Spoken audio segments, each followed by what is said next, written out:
All right. So the podcast was so big that we had to break it down into a two-parter. The Avengers here. All right, quick strike, guys. Quick strike. What's the most dumbest or the dumbest or the mascot you hate the most? Who wants to share their thoughts real quick? I'd say the Stanford tree. Like I don't understand why any team that plays them, no one tries to piss on that tree. Yeah, Seriously, like the Fresno Bulldogs or something. Exactly. but you know why it's a tree, right? The Cardinal? Yeah. Yeah, I know. Yeah, see, I mean, it's Yeah, but it still doesn't make it any less annoying. yeah, that's true. That is true. A tree shouldn't be moving. That's actually a good one. What about you guys? Any other dumbass mascots out there? Thunder. Yeah, that guy was awful, man. That Thunder Era mascot. I'm glad they killed him off. Mine is the Philly Fanatic. Oh, I that's think he's right. actually kind of quirky. I think he's pretty quirky. Well, No one knows what he is. What exactly is he? Or the it? Philly Fanatic. Well, you can't really knock the Philly Fanatic and the San Diego Chicken, because those are like the originals, you know. Still doesn't make it any less annoying. Just like Mr. Met. They've just been annoying for longer. Yeah. No, actually, you know what the Philly Fanatics kind of remind me of? Like the Orlando Magic's mascot. What is that? I don't know. It's like a dumbass guy in a suit that's like not even a clown, but like a That one I'm annoying too. I don't know. To me, it's pretty hard. The dragon. So The just dragon from what? The Fanatic looks like something out of Sesame Street. Yeah, that's what I was gonna say. He actually does look like something from talking about Sesame this Street. guy, right? Yeah, see, that's like the Fanatic too, right? Like some kind of dumbass like mascot No, like but that. it's magic. Puff the Magic Dragon. All right, pull up the Fanatics, the The Philly Philly Fanatic. Fanatics? Fanatic, yeah, and see if they remind you of one another. They do. Yeah, see, that's what that's what I'm talking about. Oh, that's horrible. Yeah, dude. I Yeah. still don't know what it is. It's like freaking Big Bird or something. Well, it's I like don't the even think the McDonald's. Philly fans know what it is. It's like I don't McDonald's. think so. What is Grimace? Huh? What is Grimace at McDonald's? That's true. He almost looks like a purple gumdrop. Yeah, but I really don't have an answer to like dumbest mascot, or I guess the Really? dumbest is different than the most hateful. Oh. So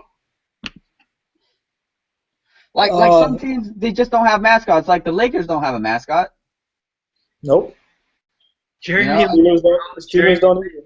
Huh? Jeremy Lin, bro. Jeremy Lin. Hey, they had the Laker girls, right? Yeah, that's true. That's true. I actually don't have an answer for that. I actually think your guys' answers are pretty good. I don't Don't know. look so disappointed, man. I don't know. I just expected that there's gonna be a lot of like dumbass mascots out there, but There are a lot of dumbass mascots. That's why they're mascots. okay, dumbass is different than douchey or hateful mascots. I was gonna say What mascot generates that much hate though? Unless it's a team. I don't think any really. I can't think of any mascots. Huh?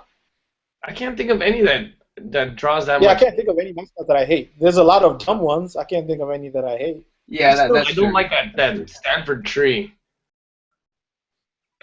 I really can't stand That's a it. dumb one. To be fair, anything Stanford related would probably generate a lot of hate. Yeah. Well, they on the team. It not really has little to do with the mascot. It really doesn't. At Well, that point, I it mean, really I doesn't know matter what that, the but- mascot is. I know that, but it doesn't take much to have them generate hate, though. Yeah, that's true. That's the truth. The mascots are kind of an old thing. Do you think it's still necessary to have them? I don't think so. A lot of teams have been shying away. In-game experience is kind of fun.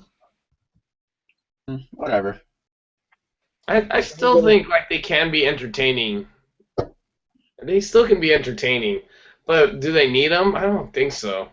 I think No, that's what I'm saying. It's for in-game experience. You won't really get the effect of what the mascot is doing. Like I remember, what's it called? The Sparty when he used to walk around like Sparty Stadium. Huh? Sammy Sparty, yeah. He was pretty exciting. Like walking around the stadium, taking pictures, high-fiving people. That fool loved to high-five. I think in collegiate sports, I can still see it, but then in professional sports, I don't really see it too much. And then they have the doesn't what's it called do that little mascot challenge every year? ESPN. They have Yeah, that's right. Yeah, they do. Yeah. They have the Georgetown Bulldog and then the Oregon Duck. Oh, really? Yeah. You never knew that. Then I think there's the Hornet from Georgia State or something, or Georgia Tech. One of those. Pretty cool. Anyway, hey Kimbo, what the word is? All right. Well, thanks, Mecca. We actually have a special word today. I think, John, you still have it up? Yes, I do. All right. Tell the folks at home what the word is this week. The word of the day is rim shot. Can you use that in a sentence, John? So I was playing with Kim, and I watched as he hit a rim shot. All right. So what is the definition of a rim shot, Oh, Peter wait, you North? want me to use another word here? Kim is very good at his rim shot.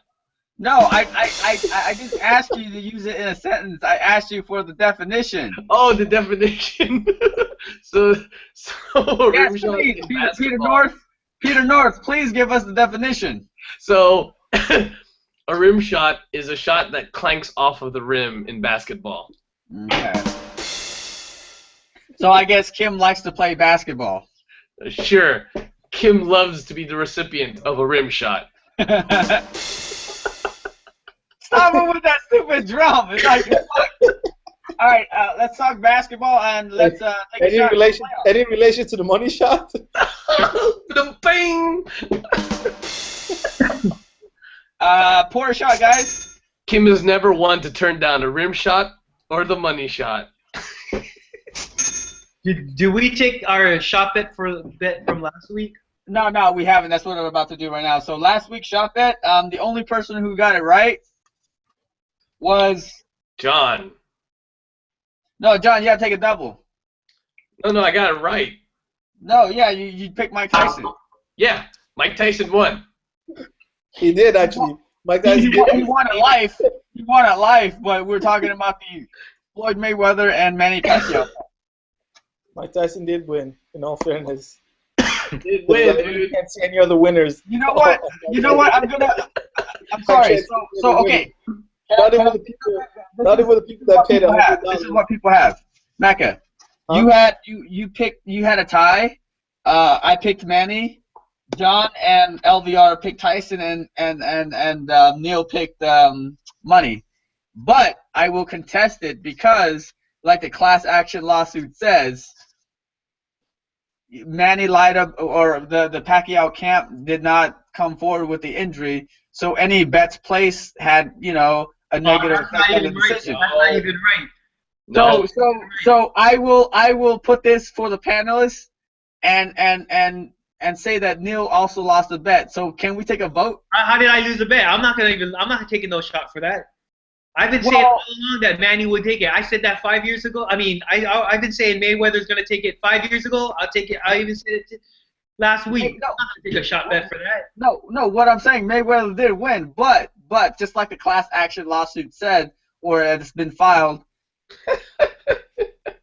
if you all three of you guys want to bail on taking a shot of owning up to your shot, that's up to you guys, man. Hey, I'm taking my shot. No, I'm gonna take my shot, but what I'm saying is that we should all vote. Am I hearing the voicemail? Am I hearing the voicemail? No, I'm taking my shot. What I'm saying is we'll take a vote to see if your win was a legitimate win. The And only so, vote I want to take is if John and LVR won or not. all In my those- opinion, John and LVR are the only It's the same winners thing. of the It shot don't bet. matter. That's the only vote I'm I'm going to taking take. a shot 'cause I don't- Hey, look, I'm taking it again. that's not a shot. That's a sip of a soda. I've taken like 4 shots since you and Neil have been arguing like a married couple. So take a vote. If Neil should take a shot, raise your hands, guys. No, that means I'm conceding, but I didn't. You know who I chose? I was saying it all along. Once the fight was made, I kind of said it was going to be a boring. I even said it was going to be a boring ass fight. Hairflips. No, that's not the point. The point. You know what? You didn't answer your call. We're taking a vote. You know you're not a good sport about taking the vote. Boy, you're the one trying to back out of the shot. Just take your shot. Take it like a man. Just continue. Saturday morning, jumped out my bed.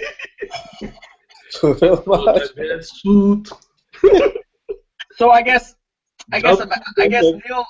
Neil is he didn't answer the call. Well, it's greed. It's. Hey, John, I agree with you, man. Leave a message, Kim. Hey, John, I agree with you. Tyson was the only winner of that fight. Yeah. Next week's I bet. What series that we want to bet on? That's going to close out. I think it was Atlanta versus Washington, right? Yeah. So the series right now is tied 1-1. Yep. So by next Thursday, that'd be a whole 7 days. Potentially, it could be closed out. Who do you have your money on? Bear in mind, keep in mind, John Wall might be out for the series. He has a fractured wrist. Yeah, that's crazy. John, who do you got? I'm going with Atlanta. Mecca?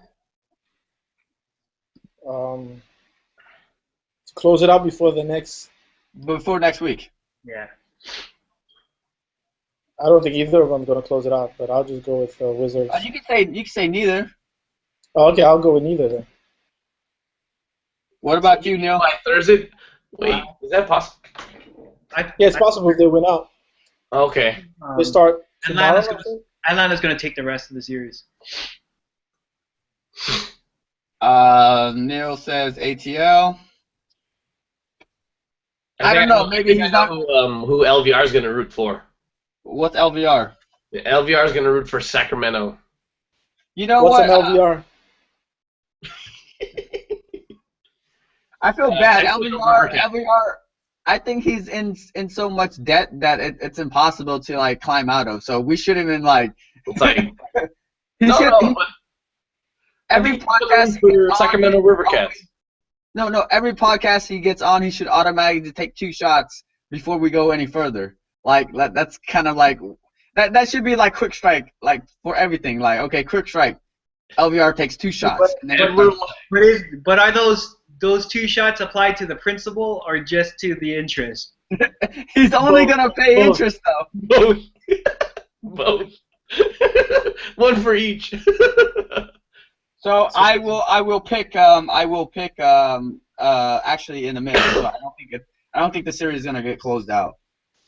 As much as I think Atlanta probably will, I don't think Washington will win. So I'm gonna pick them. What's that? You gonna jack off? Not yet. After the show, guys. After the show. I mean, I just think Nene is just not play. He's so iffy on his play. Without John Wall, they're just gonna collapse on him if he is playing. If Nene is playing strong, just not gonna be a. No, I think that's Nene needs a point guard. Like he needs someone to set him up. He's not he doesn't have any energy anymore. At the beginning of his career, he could be considered an energy guy, active on the glass. Yeah. He doesn't have that anymore. So it'd be an interesting series, I think. I think maybe Washington would win the next one. Scrappy, because they got the truth. Oh, hey guys, you know what? We should have taken a shot for this, and we didn't, and it's my bad for overlooking it. But we have to honor Steph Curry and the MVP. All right. So you can't roll your eyes, you have to take a shot for this. Otherwise, you'd just be a grumpy ass. So I'll take that shot. You'd just be a grumpy asshole if you said no to that. Then I'm not gonna take it, motherfucker. He's pretty much the first Warrior ever to win, right? I'm not gonna count Wilt Chamberlain. Yeah, he is. I don't know why they kept skipping that. I honestly don't. He really is the first Warrior ever to win MVP. Yeah, I mean, and deservedly. I mean, I was really proud of him though. You never thought in a million years you'd see Warrior get voted MVP. I agree. Here's to the babyface assassin. Okay, Arco! Arco! Arco.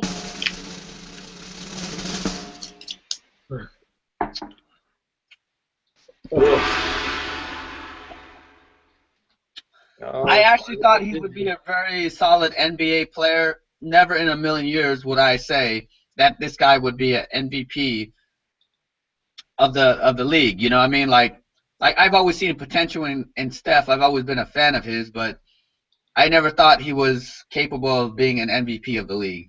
So yeah, that's just same here. Not an MVP. I think he could have. He could have been a star in a way, but never an MVP. I agree. I had the same. I actually thought he would be like just a little bit beneath Steve Nash in terms of his playing career. Like I just never thought he would be able to get to that level.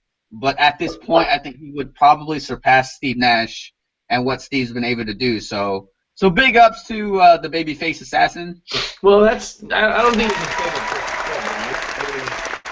he's had an excellent 2 years. He's been good, but we'll see if he can win a championship. Well, yeah, I mean, yeah, we definitely want to see him win a championship, but I'm talking about like during the injuries that he's had in the beginning of his career. Yeah. I always thought he was capable of more. It's just that these injuries were holding him back. And I was reading an article somewhere about like how he kept with the organization with all the the hardships that he had encountered, not just with his injuries, but like he was here when old ownership was here and stuff like that. So it was never always like roses with Steph, right? It was always like gradually getting better, and even his game gradually got better. So that's a testament to Steph Curry and his mom. What's his mom got to do with anything? You got to give his mom credit, man. She raised him right. You thought about the basketball team? His mom's hot. That's my point exactly. That's my point. I know, but what do you guys think of the series so far? Have you guys been following it? It's been good. It's funny. It's the second game I watched. I didn't watch the first game. I didn't see the second game. Dude, Conley just went nuts, and the Warriors were just making bad passes. Oh, so Conley started playing? Yeah. The guy. I mean, that's a conversation that me Kim always has. Like, once Conley comes back, that's gonna be a harder series for sure. It is, and it was. But then he was just hitting just ungodly shots. Just everything was falling for him. Those are the shots he hit. Those are the shots he hit. Yeah, honestly didn't think he was hitting anything extraordinary. He only had 22 points, which he would have had even without the mask. I don't think he would have had more than that. So Conley is a player, man. No, he was good, dude. I'm not taking anything away from him, but it was just like it was his night. Like he came back. But that's Conley. He's an all-star, man. I mean, you can't say it's like it was a team. I mean, it's like I said. Me and Kim had that conversation. Is that without Conley, we thought it'd be an easy series, but the fact that Conley's back, I'm back to being unsure about him. I mean, Memphis is a good team. No, they are. They are. We were always scared of it since the beginning of the year. But what are you guys' take? Like, do you guys feel that the Warriors will still prevail? Is Memphis gonna steal? I don't What do think you it's going to be in 5, but I think Warriors can. I think Warriors still can win it. They had a really bad shooting night, and they had a huge number of turnovers. They were just not clicking, and I believe that it was just. I think they felt like they had to prove like, oh, it was an MVP night. They announced it, but it was Honestly, it was sloppy. this is how I feel about the series. Memphis has to play better than they usually play to win the game, right? Like that's just how they have to do it. And the Warriors, they don't really have to have a great game to win. They just can't have a shitty game like they did in game 2. Like game 2, they were just shitty. Like everybody was awful, and they were still in the game. I don't think I don't agree with that. I think like from watching game 1 and game 2, the team that has the most turnovers and shoots the lowest, because I think those two things, that's the team that's going to lose. If you have a high amount of turnovers and you're also not shooting right, then I think that's going to be coming down. That's going to come down to it. Who has the better shooting night, really? Well, yeah, that's always the case though. But you know what I mean? Like if you shoot better than the other team, you're going to win. It's kind of like Bill Walton says. You beat the team that you outscore. I mean, then I'll go with turnovers. Then whoever has the most turnovers, because it's come down to that. Like, hold on, let me. No, I really think if the Warriors, I mean, the reason they lost was because they just didn't shoot well. That was it. Like I think they can actually pull off a game if they just play good. Like Memphis has to play really well. That's the difference. That's what I think. I don't know. I mean, I don't know much. But that seems feasible. I mean, did you guys see? Mecca, you said you only saw game 2, right? Yeah. What about you, Neil?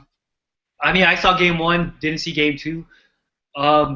Like seriously, I don't know. It's Memphis is rounding out. Like the last the last time they played, Tony Allen wasn't playing.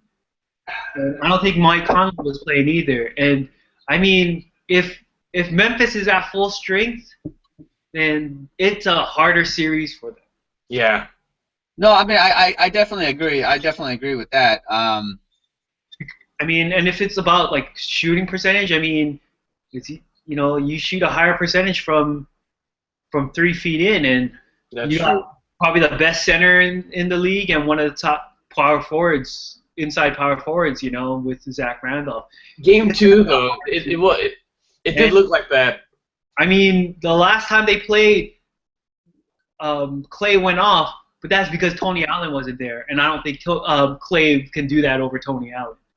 Okay, so when I was watching game 2, and if you guys agree with this, even though as bad as the Warriors play, I think they could have pulled off that game, but They could, the yeah. one possession. Yeah. I think they did. So the one possession that I think could have turned it around for the Warriors was when they were down 7. Draymond Green missed 2 putbacks, or was it 1? All right. So instead of being down 5, and this is when they were trying to make their run, and this is they were down 16 in the quarter. So instead of being down 5, he missed a putback. The Grizzlies rebounded, and Mike Conley used 24 seconds in the shot clock and hit a 3. I just don't like the notion that I mean, I can agree with what you're saying, but I just don't agree with the notion that Memphis has to play a perfect game to win. Yeah. Because I think they're just a scrappy team. I mean, the way they play isn't perfect. Just get it's not, like. No, okay. No, I see what you're saying, Neil. Like, I think that to say that the Warriors just have to play okay, but Grizzlies have to play perfect, is like it's like an insult to Grizzlies. And I think for both of them, they both teams have to really play really well. It's still up in the air. Let me rephrase this. I shouldn't say perfect. I mean, they do have to play really well because, like if you talk about scores, you have Marc Gasol and Zach Randolph. Okay, they're probably good for 20 apiece, right? And then Conley's probably good for 20. So do you guys expect them to score 20 every time? That's what I'm saying. and then where else is he gonna have the offense? You know what I mean? I think whoever controls the tempo of the game is gonna win. And more often than not, it's gonna be a Warriors tempo. So.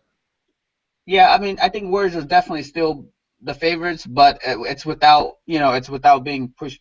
It's going to be some kind of pushback. It's not a fucking runaway or a steamroll that bandwagon fans anticipate or I expect. can tell you that this is going to be a hard. If the Warriors make it to the next round, and even to the finals, this is going to be the hardest series that they have. Really? Wow, that's pretty interesting. Yeah, I mean, Yeah, I kind of think so too. huh? I kind of think so too.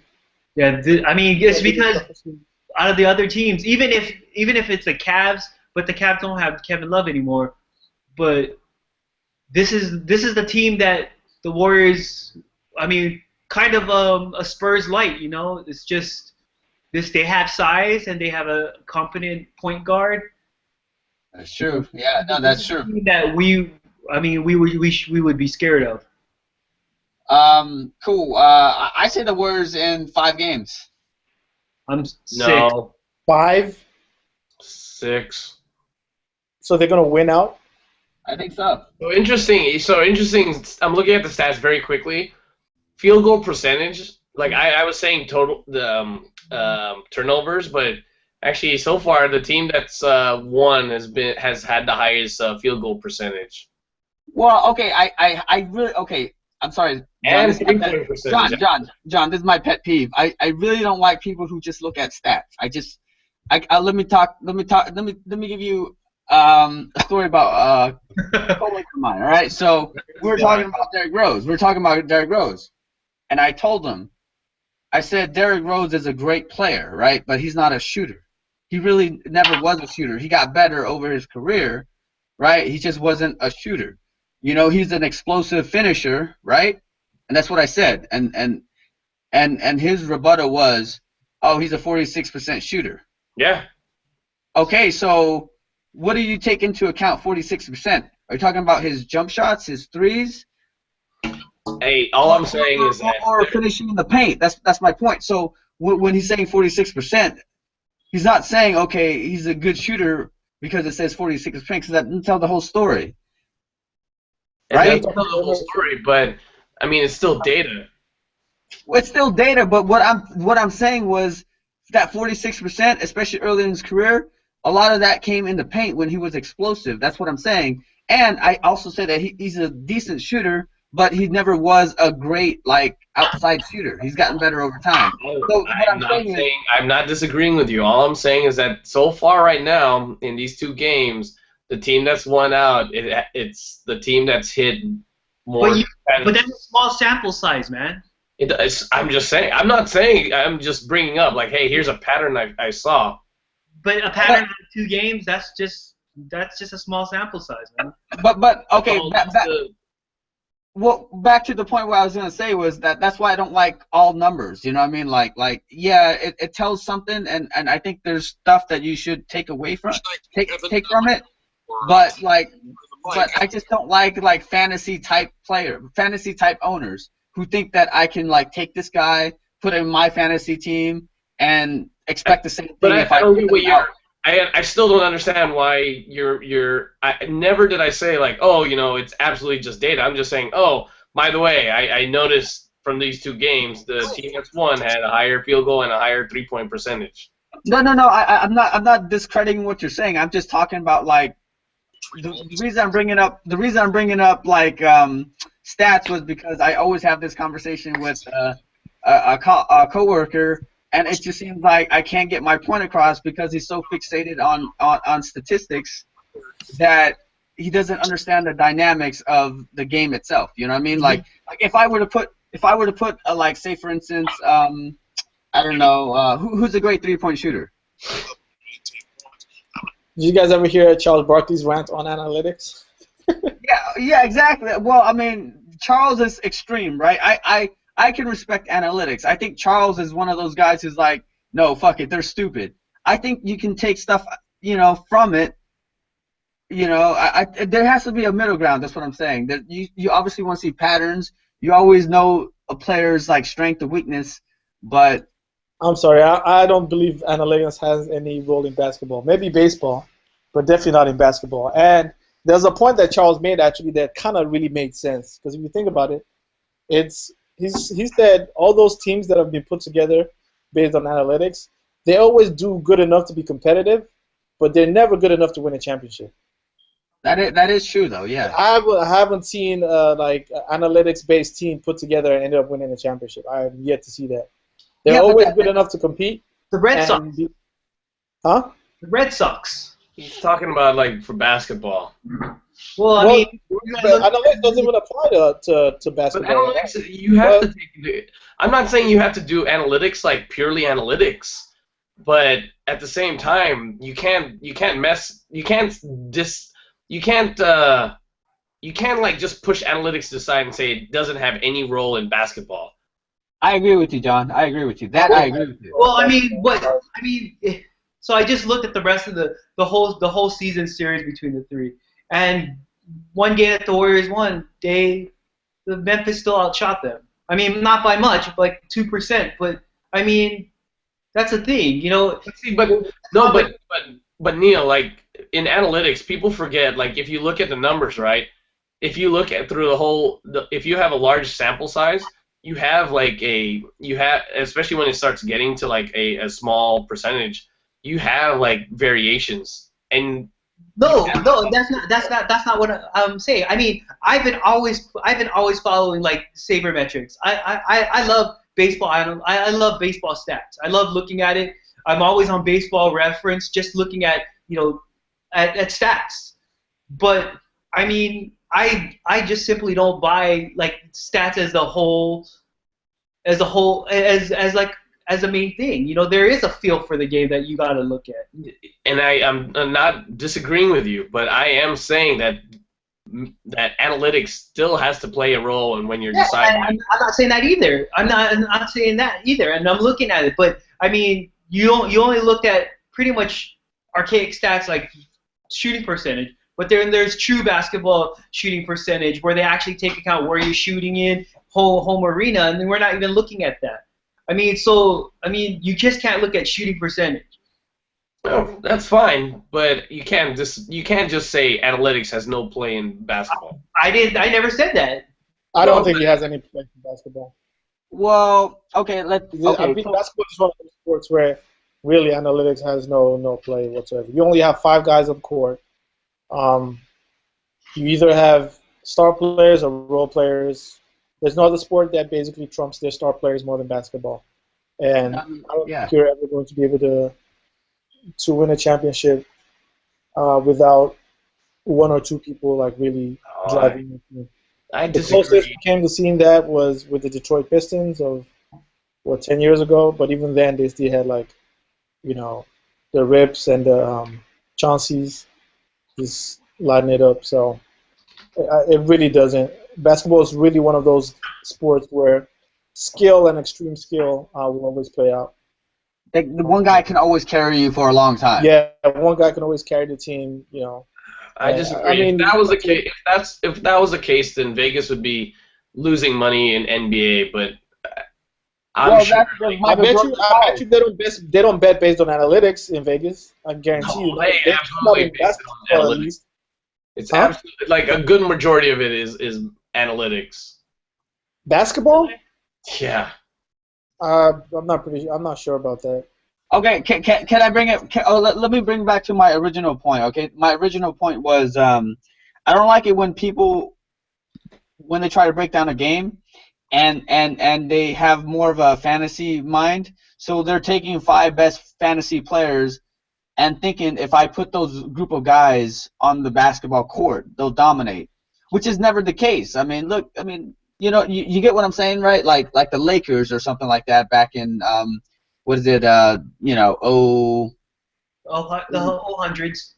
Yeah, exactly. You can't put a group of like Avengers and expect them to all perform how they did in their prime or whatever the case may be. A lot of guys see that in the stats, and they don't understand the dynamics of a basketball team. Like that's where chemistry comes into play. that's where, you know, certain guys do better in certain roles.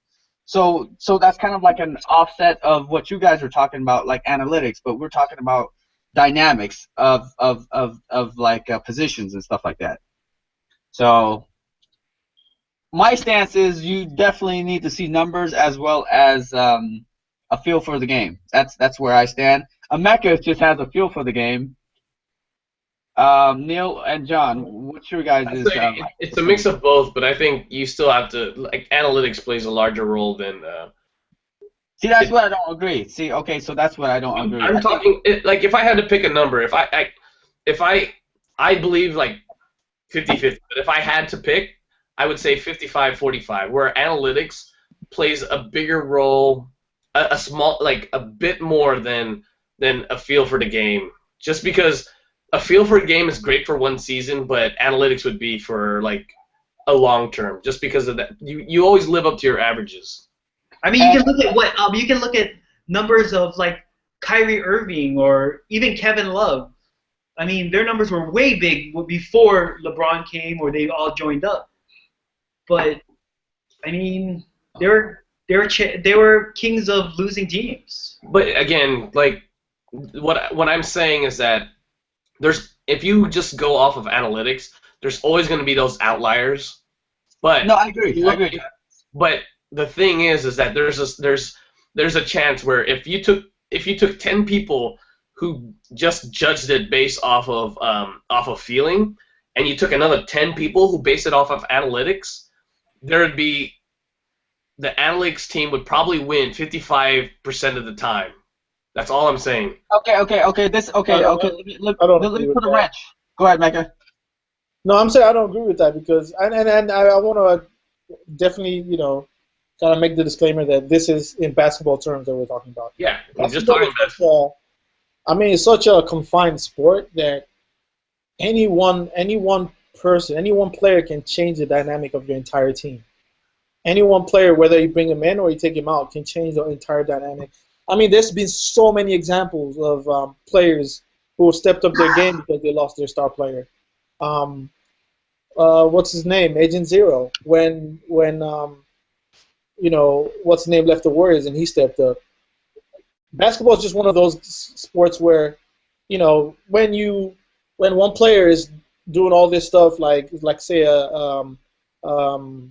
Kevin Durant and James Harden, and then James Harden leaves, you start to see Kevin Durant doing things that he wasn't doing before James Harden left. Prior to that, you would have based your analytics on, oh, he only does this, he only does that, and once the game changes, once the dynamic of the team changes, you see that his game changes, and it's just there's just too few people on the court that one person bringing him in or out can change the dynamic of the entire team. Analytics, I think, only applies to like big team sports. Maybe like a baseball. I don't even think analytics applies in soccer, but I guess a case could be made there. Hey, Mecca, can I say this? And I think everyone would agree.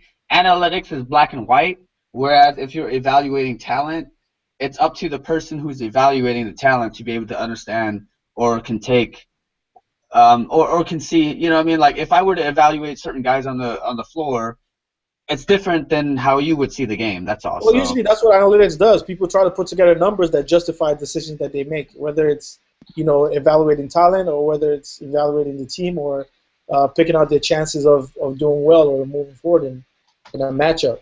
And that's where I feel like, you know, especially basketball, there's teams that do well in a big man rotation. There's teams that do extremely well when playing small ball. That kind of stuff. It just changes from play to play. I don't think really analytics, especially basketball, I don't think really analytics has any role to play, unfortunately. That's just my opinion. And it's more than just the feel of the game. It's just the kind of sport that it is. Well, okay, so that's I guess I don't know why we got off on an analytics tangent, but what about the next interesting series, the Clippers and the Rockets? Austin Rivers, number one. What do you call it? What do you call those kids who nepotism? Nepotism at its best. I mean, Chris Paul is out, so what other choice did they have? He didn't have to sign him, bro. But he signed him before he knew Chris Paul was going to be out. No, but I'm saying he still signed him because it's his kid. I mean, Well, how many guys on the bubble? Okay, how many? Okay, if I was a aspiring basketball player and I was on the bubble, you know how many people would give me a chance? Probably no one. I mean, good for him. He has someone who would be like, yeah, just, you know what I mean? Good for him, whatever. But did you guys see that game where the Clippers had a chance to actually not win it but get closer, and he just kind of screwed up, lost the ball, did something fancy, and fell on his face? Austin Rivers. No way. Yeah, so I missed that one. I think they got the rebound, and they could have potentially cut the lead down to 3, and he made a behind the back move, and he fell flat on his face. So I think that's where they lost their game. It's kind of sad. It's kind of sad because Deadspin has been really, really getting on Austin Rivers' case, man. That wasn't even the first incident in that series where he kind of just like lost the ball, trying to be fancy. Who's fan? What do you say? Who gave him a hard time? Deadspin's on his ass, man. Oh yeah, Deadspin's a mean media outlet though. I think they spit truth though. They don't care about like having to be politically correct. Yeah, yeah, it's pretty bad. I mean, I don't know. Oh. Honestly, guys, honestly, would Austin Rivers be in the league if his pops did not sign him? He'd be like a Justin Holiday. Yeah, he'd still be in the league. Yeah, right. He'd be like a Justin Holiday guy, right? Yeah, I think he's better than Justin Holiday. But, I mean, by how much? I don't know. Oh, man, they really do not like him. Yeah, man. People said nepotism. That's what it is. That's the reason. I mean, honestly, do you really think that he would be where he's at in his career right now if it wasn't for his father? Damn, that's kind of hard. That's. I don't know. I don't watch enough of him to make that decision, but like I just pulled up Deadspin, and none of these things are in any way flattering to Austin Rivers. It's really one-sided. They talk about his one game against the Spurs, so. What? They did talk about like his game 4 versus the Spurs where he did really well. Oh, good for Austin. Yeah, like some fair, they wanted to be somewhat fair, but they really do knock him a lot. Here, let me give you guys like a couple of titles from Deadspin, from some articles. Austin Rivers sucks. A brief illustration. Austin Rivers plays the game of his life. Clips Spurs tied at 2. There's your nice one. How much longer can the Clippers survive with this bench? Blake Griffin, Austin Rivers' impression is so cold and so accurate. That's true. The Clippers keep doing dumb shit, and then it's talking about Austin Rivers. For some reason, Doc Rivers thinks Austin Rivers is the solution. That's kind of one-sided. I think more to like Doc Rivers' role as GM. I respect Doc as a coach, but he can't evaluate talent. They have no bench. Well, okay, he can't. Okay, so all the guys that he brought in were his former players, right? You have Turgaloo, who kind of looks like me. He's out of shape, but he doesn't look out of shape. He just looks like he enjoys it. Voodoo that he do. Yeah. So you have so his former players, right? Big Baby. Yeah. Hito. Who else was on the team that's on the bench? I mean, Jamal was always there. Yeah, so you can't. But that wasn't a Doc move. Austin was a Doc move. We're talking about Doc moves. So he's not a good GM. He's a great coach. He's not a good GM. Who do you guys have in the series? I don't know. It depends if Chris Paul comes back. I have the Clippers. I wasn't too impressed with that first game. I'm going with Rockets. Who would you? Okay, let me put this this way. Who would you rather have the Warriors play in the Warriors semifinals? still have to get through Grizzlies. I know. That's not what I'm saying. I'm saying who would you rather have the Warriors play? Rockets. Yeah. Yeah, Rockets. You think they'll have a better chance with the Rockets versus the Clips? Yeah. I That's honestly, 1-2, right? it doesn't matter. Like I said, the Grizzlies series is going to be the harder of the series. That's 1-2, right? Rockets are 2 seed. Yeah. But the Warriors spanked the Rockets throughout the year, full strength, whatever strength. And now Josh Smith is wanting to shoot threes again. You know what? I will give this. Okay, I'll give the edge to the Clippers because I think they have more of an edge, like a toughness. Like I think the Rockets will back down, but the Clippers will fight back. I don't know if you guys know what I'm talking about. You talking about No. right?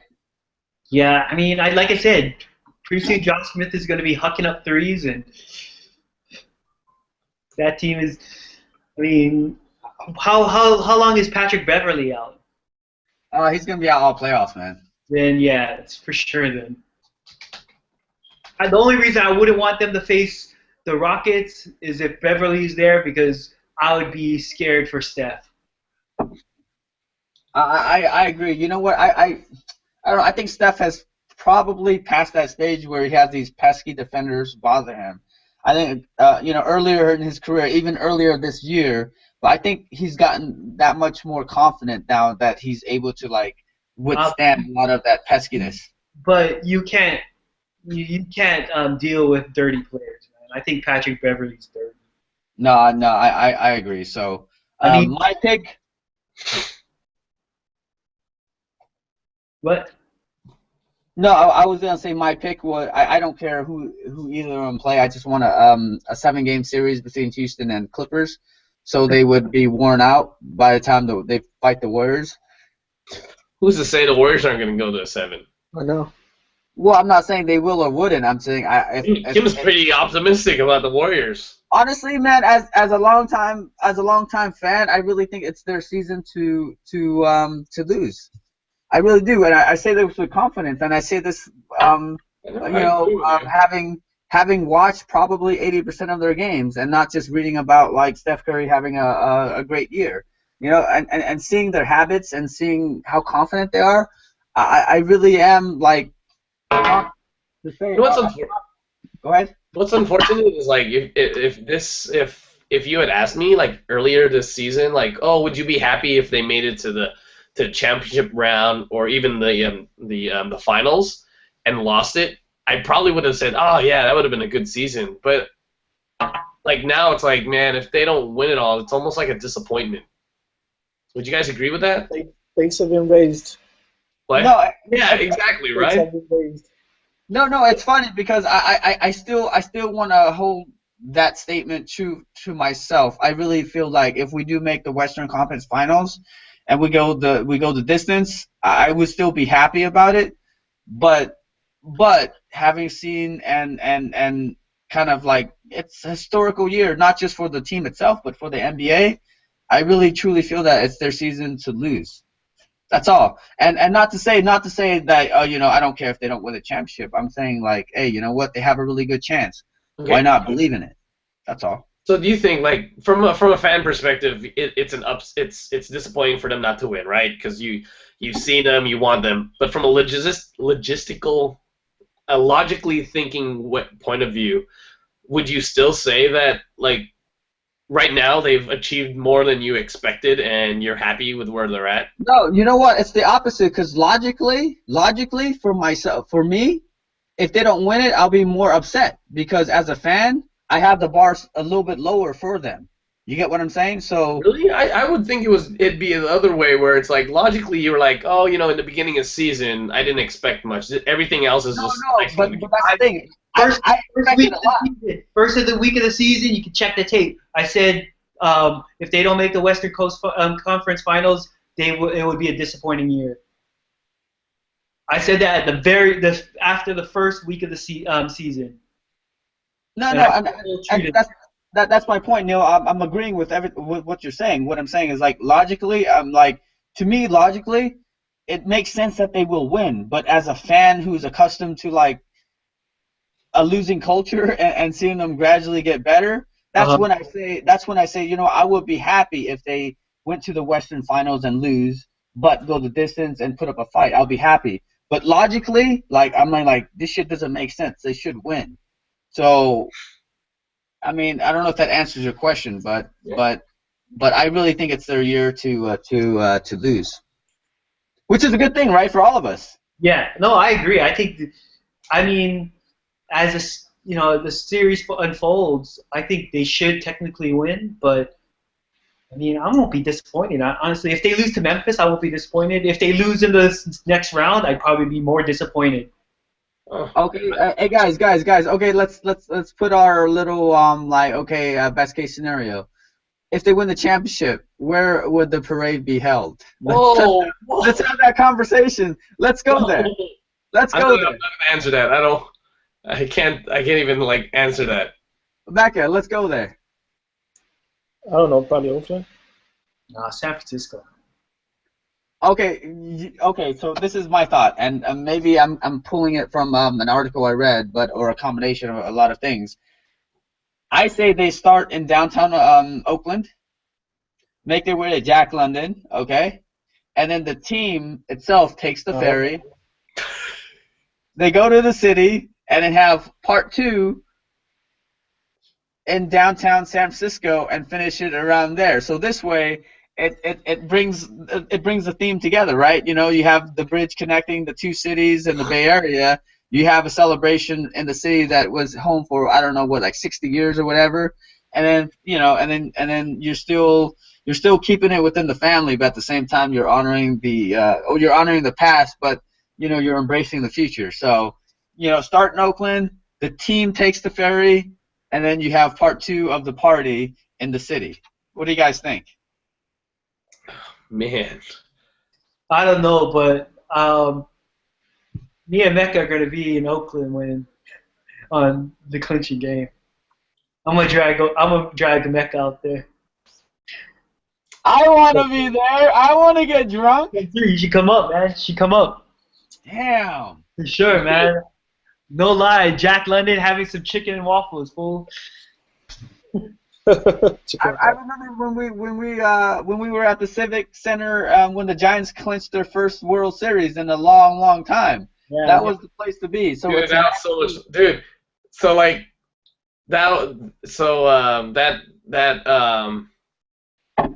that parade, like Jennifer will still like it's still like memorable. I'm so happy I pulled her out of school just to go there, and we met up with you, Neil. Yeah. Fun. Good times, man. Good times. Kim was there. Me and Kimbo. Yeah. We're the ones that we go through. Yeah, like Jennifer loved it, and like it goes to show, like sometimes there's things that you just have to kind of, you know, enjoy. It's like once in a lifetime. Once in a lifetime. I agree. So here's hoping that the Warriors make history and represent Oakland because they're not going to be for too long. Take a shot. This is my last Michelob Ultra, so and I don't think I'll ever have another Michelob in my life. Damn, that's a ringing on endorsement. In my life. Hey, let's close out the show and give our final thoughts. Who wants to go first? Me, I can go first.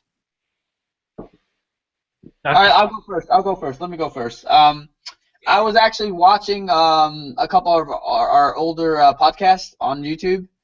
For our fans, come check us out. Hairflips and Layups, Facebook, YouTube. Anyways, my final thought was inspired by Neil's rant a couple weeks ago about the types of personalities we would be. You know, the panelists and stuff like that. And I was like, you know, we've been talking about the NBA a lot this podcast itself, right? And then you have the Inside the NBA Crew, award-winning show. And I was like, hey, you know what? A lot of these guys have certain personalities that align with the legends on the show. And I was like, Emeka is kind of like Kenny the Jet Smith. He's the kind of the analytical one, the guy who breaks it down and a little bit more level-headed. It's kind of like his personal opinions don't necessarily get in the way of the actual facts, and he breaks it down that way. So Mecca's Kenny Smith. And John obviously is C Webb. He's not a regular on Inside, but he'll show up sometimes. But he has that $1 million smile, and he's so charismatic. Like it doesn't matter how he breaks down the game. He just flashes that smile, and then he's like, okay, yeah, that makes sense, even though it absolutely makes no sense at all. He gets away with it with a smile. And then I was like, okay, Neil, who does Neil remind me of? Neil's hot or cold. Like, some days he's just a clown. That's for you, Kim. Some days he's a clown, and other days he's like, yeah, that makes sense if he wants it to be.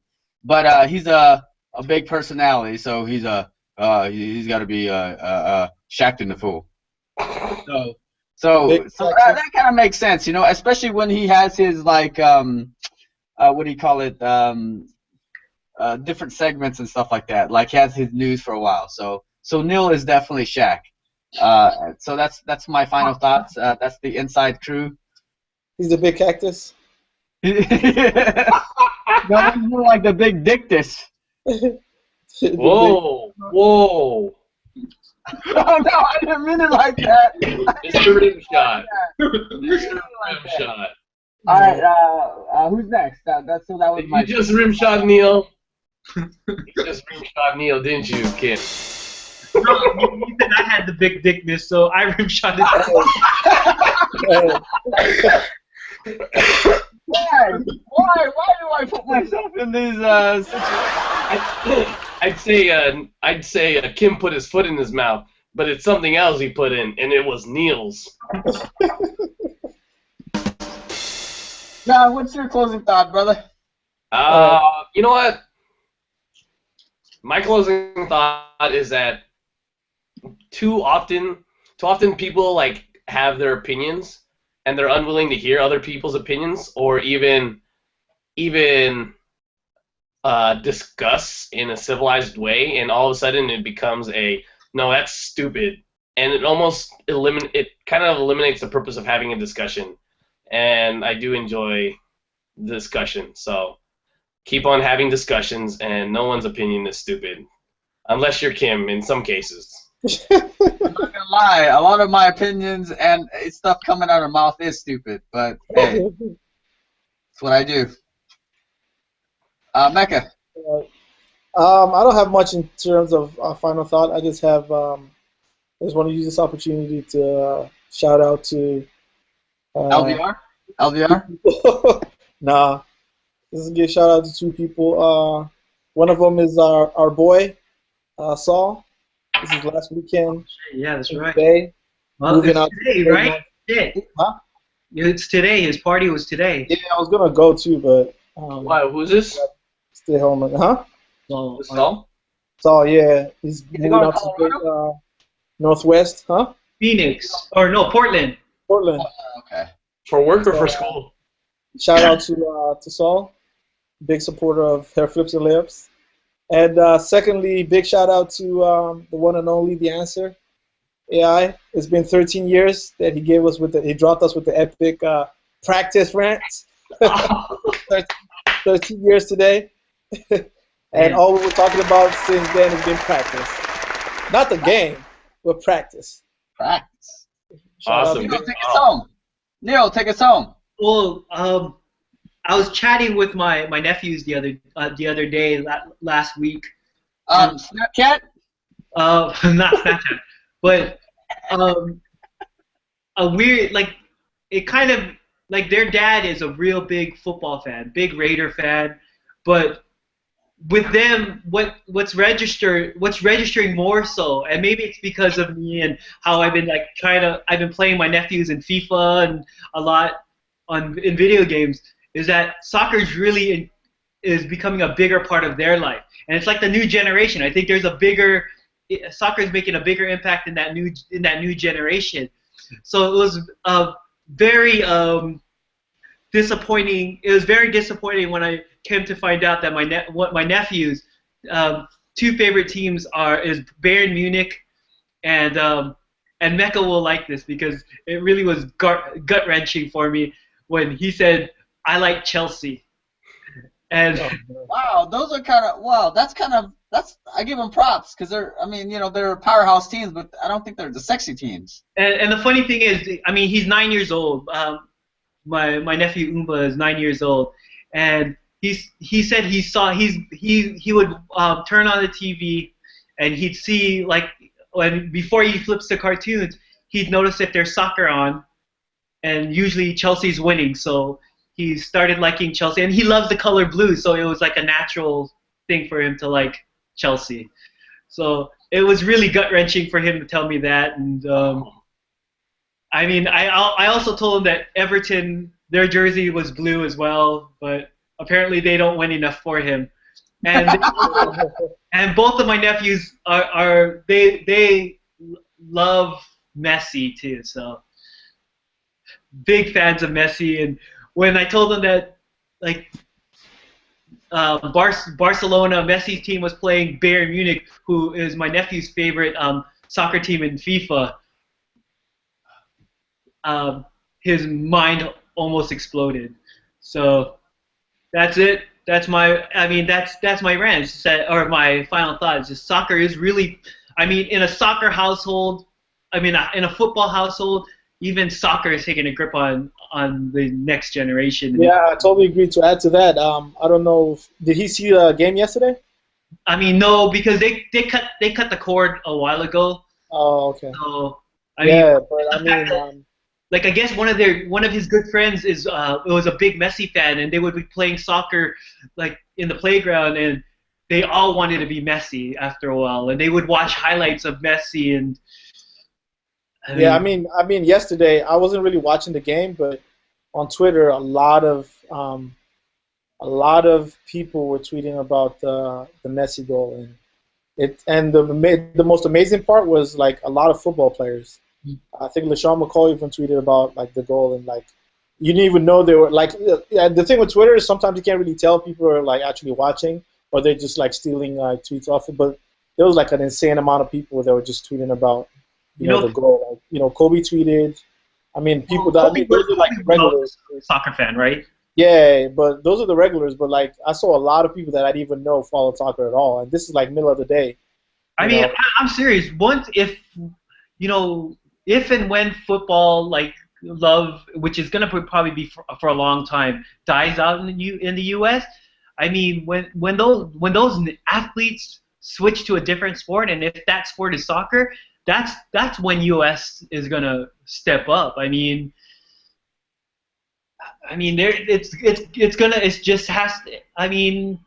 U.S. is one of the biggest countries, and they just have a hotbed of athletes. It's a moment in time when they start looking at soccer as a viable option rather than football. It's going to be a long, long road, though. It could potentially happen, but yeah, that's something that can happen for sure. All right. Is that your final? Do you have anything else, Neil? No, I'm good. Oh, I bought Barca Man U tickets. Nice. Cool, man. Do it again. It looks like John bounced, whether or not he had technical difficulties or he was just flat out bored. But too much soccer talk. Yeah. Yeah. So that does it for our show. Like us on Facebook. I'm the Cambodia. Of course, we have 150 and Delicious. And for the Fallen Soldier voicemail, we out till next week. Late.